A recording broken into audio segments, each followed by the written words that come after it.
hopefully they'll go back and look at the recording so that they can go get this information. So this first slide, we don't have to really write anything except one thing at the very end. And the idea is who could become a slave? And I do apologize, the formatting got screwed up. I feel like I might be using an old version of this PowerPoint or something because I know I've fixed this like more than once. So weird. Anyways, so here is a king, and he made over $3 million selling humans, people, in the year 1750. Over $3 million. That's a lot of money, especially because, like, back then money, was worth more. And he would go entertain Europeans with some of this. So who could become a slave? How did he get slaves? Well, tribal chiefs would go bring him slaves. And it could be prisoners of war. So if you lost a war, you and your people might be enslaved and then sold to Europeans and across the Atlantic Ocean. Sometimes people were just kidnapped. This often happened because typically prisoners of war are going to be boys. So often they got girls by kidnapping them. Celeste might just be going and getting some water or walking her doggy, and then someone jumps out, takes her, sold into slavery. Criminals would often be sold into slavery. Pretend Amanda goes and steals a loaf of bread to feed her starving family. She might be enslaved for doing that crime. Even royal wives. So if the king got tired of you, he might just sell you into slavery. You burnt his toast one morning, might sell you into slavery. Or potential plotters. So, and with this, it doesn't necessarily have to even be true. The king might not like Rajveer. The king might want to take Rajveer's things. So what he does is, he says, well, Rajveer was planning on overthrowing me. And Rajveer's like, wait, what? No, I wasn't. And then he says, Rajveer was planning on overthrowing me. Arrest him. And then he's arrested and then enslaved. I mean, and what you need to realize here is anybody could become a slave. Because guess what? That king, if another tribe goes, battles him, and defeats him, he might become a slave. Anybody could become enslaved from this. It's that terrible. Bad. So what would happen then? And this, you want to get the idea. You don't have to write word for word. People would walk sometimes hundreds of miles then to the coast to go to those forts that we saw yesterday. Often you'd walk with your neck chained together to the next person. And the other picture that I'm going to show in a second, sometimes it wasn't chains of metal, it was out of wood. But you'd have to go sometimes hundreds of miles. Here we see in the background these people sitting down, chained together. This person here watching them with some sort of weapon. Person here watching them, he has a weapon. Forced to go on. Here we see sometimes neck like this, being whipped as you go. So after you're captured, you're forced to walk. Hands tied, things around your neck. Now, walking hundreds of miles is hard. Sometimes you'd be too weak to continue on, and they would just leave you there. They might tie you to a tree if they thought you'd run away, waiting for the animals to come and eat you. Horrible. With the chains around the neck, sometimes if someone was slowing them down, they would just chop off their heads up the neck to get them out. So what would happen when you finished making your journey? Well, first, they would do a physical examination. They would check you like they would check an animal. They would go, they would look into your mouth, see if you had rotten teeth. If you had a rotten tooth, they just pull it right there. Now, it's not like they give you anesthesia. They just pull the tooth, knock it out, because they didn't want to, didn't want to buy slaves that had rotten teeth. If they saw that you had gray hairs, making you look older, they would pluck them out or dye them. And this examination, I mean, they would be rough, and they would check you all over. They wouldn't care about your modesty or privacy. They were terrible. Then they would brand you.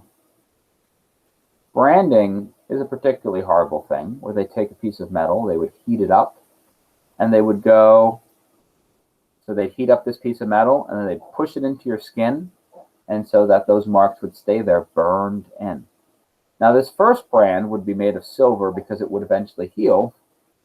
When they were eventually then sold again, because this isn't the only time this goes through, you'd be branded probably with iron, something that would not heal, that you'd have for your entire life. So you're forced, you're captured, you're taken. You know, like I said, you might just be kidnapped, forced to walk hundreds of miles. Then you're abused and molested as they go examine you. Then they brand you. Terrible.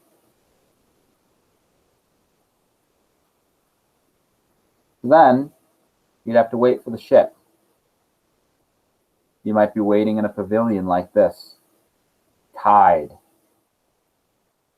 Here we see someone who didn't listen. They're whipped, beaten. This was common, regular. You don't have to write these things down right here. This is more for you to understand than to write. I'm not going to touch them. Perhaps they thought you'd be a troublemaker. They put a big log around your neck. How horrible is that? Or they'll tie you. That poor child right there. I mean, it's bad, bad, bad.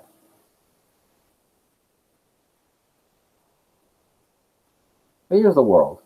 Okay, I lied. It's not the whole world. We don't see Antarctica. I apologize. Now, this is going to be an extremely important concept that we're going to get into today. This is something that you're going to talk about this year. You're going to talk about it next year. You're going to talk about it when you're in 8th grade. You're going to talk about it when you're in high school. You're going to talk about it when you're in college. This is the triangle trade. So you have to know this. This is muy importante, okay? More than just medieval history, but for world history for all things, all right? So please, if there's anything you get from today, it needs to be from this slide. So zooming in, because we have 3 places that we're going to be worrying about in this story. We have Europe, West Africa, and then the Americas. Hello, Jackson. Good to see you, sir. Glad you're here. Now, Europe created products. Europe at this time was the place in the world that had the most factories and everything. Most of it was invented in Europe. And these factories would produce finished products. Little trinkets, pots, pans, beads, shells, lots of textiles. So, Europe would create all of these finished products. Okay? Now, Europe creates these finished products, and what they would do is Europeans would then go to West Africa and trade those finished products for humans.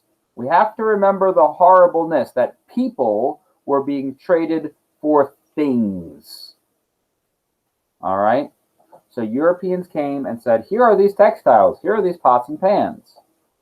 And then different African rulers took people and sold them for those items.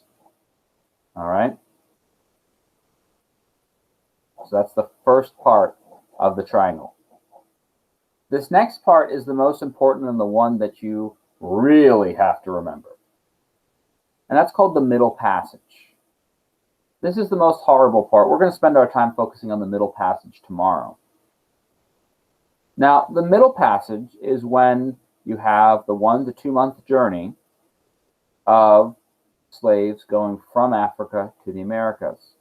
By the way, these are people that are chained to the deck. This is how you'd be transported. Chained to the deck below. All of those are people. They don't let you up when you have to go potty.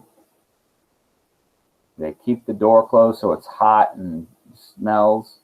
People are going to barf and they can't move or go anywhere, so that's all over the place.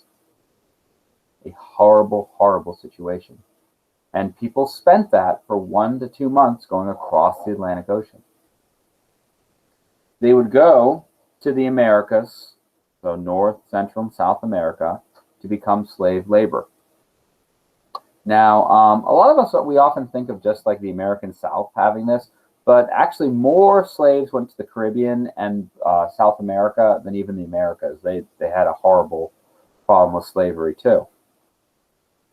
And there, they'd be sold again. Now, it's hard to even imagine how frightening this would be. So those people that were taken, they've probably never seen a white person before.